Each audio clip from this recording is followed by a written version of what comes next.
gusto na pangandoy para sa kuha.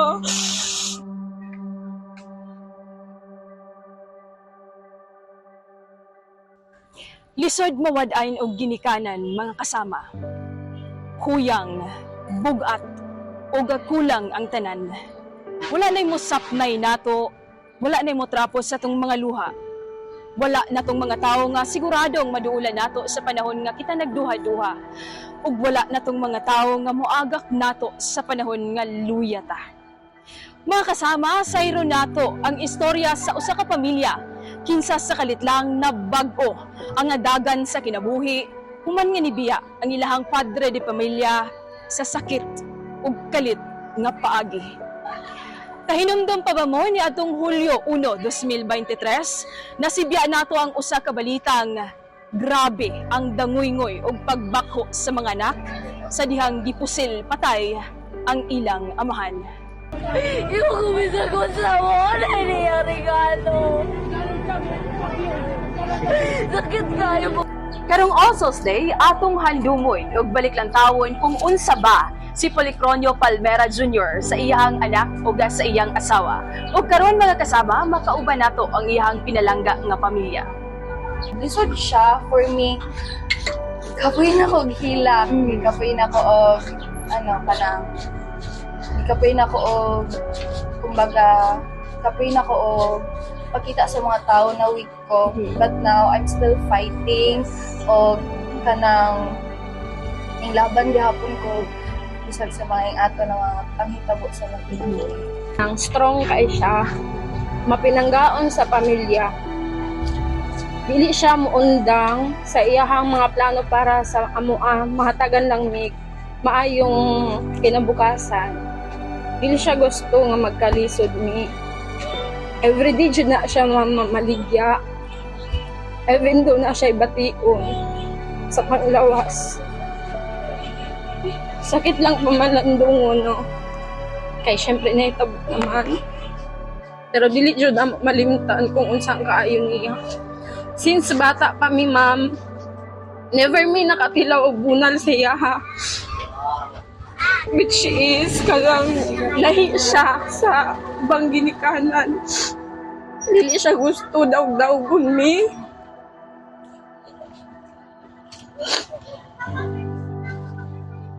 Dili siya gusto nga apak-apakan mi sa bang tao. Nakita lang niya maghilak ni musugod din to siya bisag wala siya kabalo unsay rason sa among paghilak. Ing ana siya naginikanan. Dili siya kabalo kapuyon. Everyday dyan na siya mulakaw para maningkamo. Si Papa kay ka ng best friend na mo. Dili lang ka siya ingon ng papa lang na mo. Best friend na mo siya because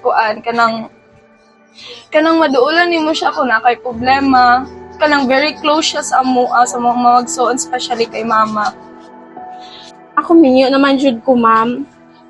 Pero kanang nagadula-dula. Halos maabot mi sa highway ma'am, ginukdanay.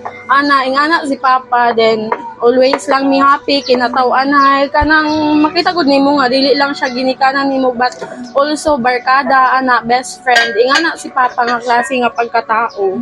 Kanya, si Papa kay kanang grabe ka loving and caring. Nabaguhan mi itong nawala siya. Nagpa-pick me eyes about sa akong achievements. Kaya nako, mapa, ate, kanang achiever na po sa school, DL na po sa school. Like, muna ako ang magregalo sa inyo sa akong birthday. Tapos niya na siya na, saan niyo mo gusto na birthday gift? Eh, bunsa pa. Tapos nakita ko sa inyo.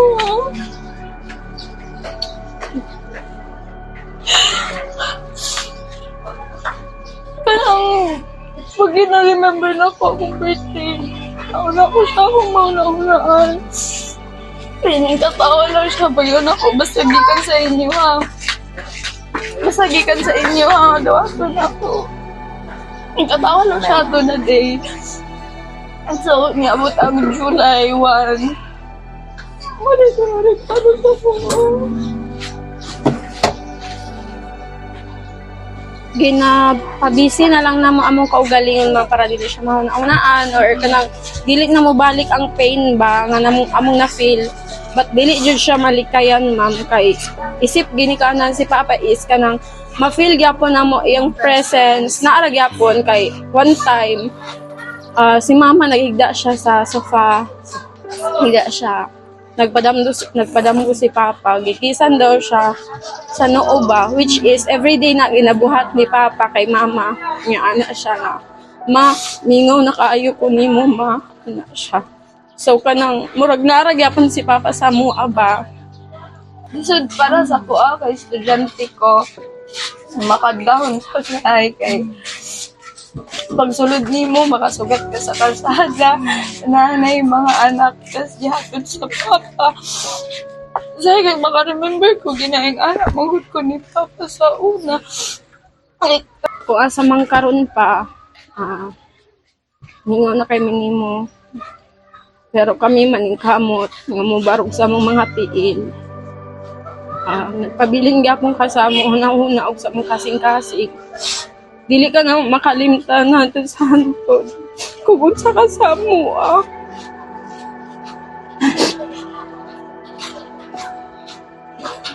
We love you pa.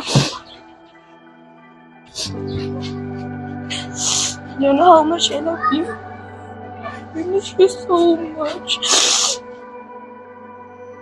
Give me hope sa atong banding. Wala ko mag-aksaban. Di ka ba nabaya dyan ka na sa iyo kung nag-ano lambing yun. I'm sorry. Di wala ko hinahimo. Ma, I promise. Huwag naman ko biskwela sa iyo. Gusto na panganday para sa kuha.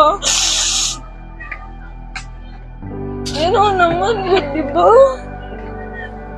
Bako ako ni mo, kurso na nakagusto ni mo.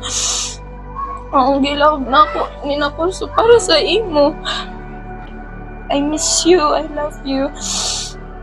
Ang dili ka na mo kalimtan kang asawang ko. Karon magpabiling gihapon ang among gugma sa imo, magpabili ng mamumulisa mo. Samtang kauban pa ninyo yung ginikanan, ipa-feel ninyo o kung unsa ninyo sila ka-love, i-treasure ninyo ang everyday ninyo pagpanag-uban.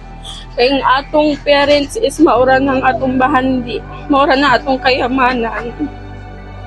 Wala na ilaing pa maka-replace sa ilahang kaayo sa ilang mga nabuhat sa tua. So, love your parents.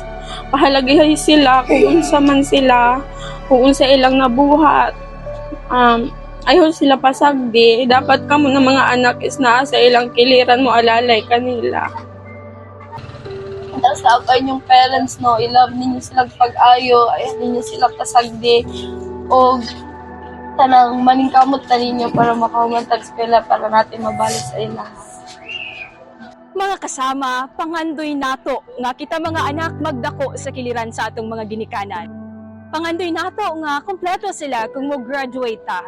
Ug pangandoy nato nga sila ang mupasa sa tuwa sa altar kung ugaling maminyo na ta.